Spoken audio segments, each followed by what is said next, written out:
Hello students, this is our third video for chapter number 7 and the name of the chapter is Forms of Matter.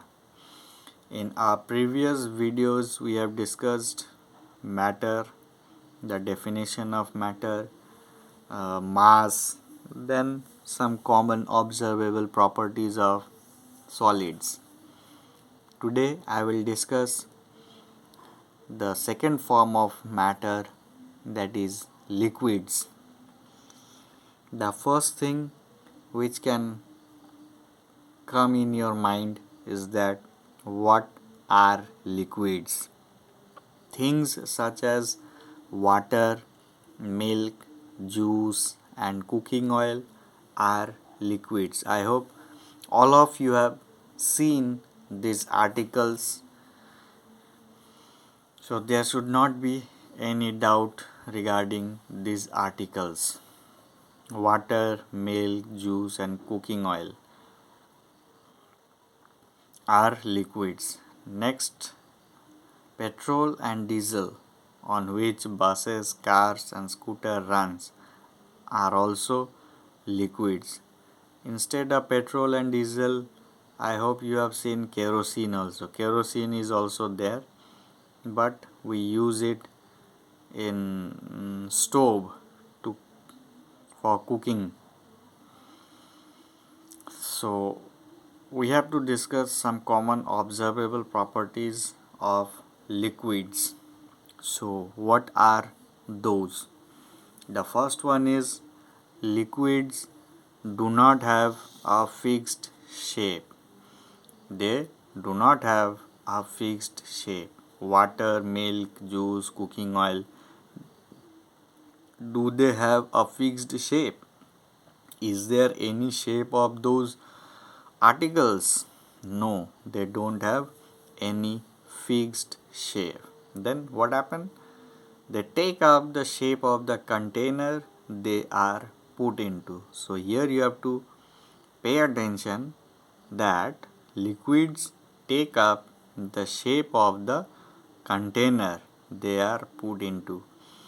If you put into that in a bucket, so water, milk, juice, they will take the shape of that bucket. If you want to put it into glass, they will take the shape of that glass. Now if you want to transfer those from glass to tumbler or a bati, it is called, I'm not getting the correct term for that, so it will take the shape of that tumbler. From that, if you want to shift it into a jar, they will take the shape of a jar. So in this way they take the shape of a container. The first point, I hope it is clear to you.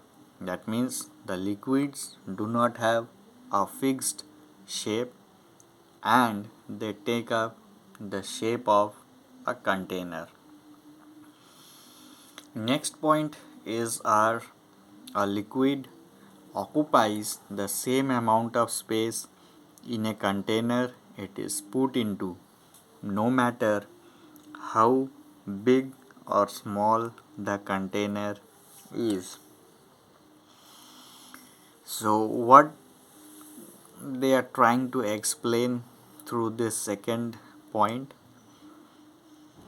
that means they have tried to explain that liquid occupies the same amount of space in a container it is put into, no matter how big or small the container is. That means it doesn't depend on the shape of the container.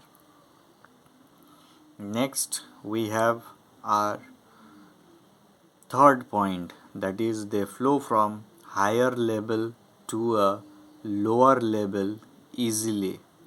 Liquid flow from a higher level to a lower level, but it should not be that a liquid can flow from lower level to higher level. So there are three properties, common observable properties, which we have discussed for liquids. I hope it is clear to you. Next we have our third form of matter, that is gaseous. The air that we breathe is made up of many gases.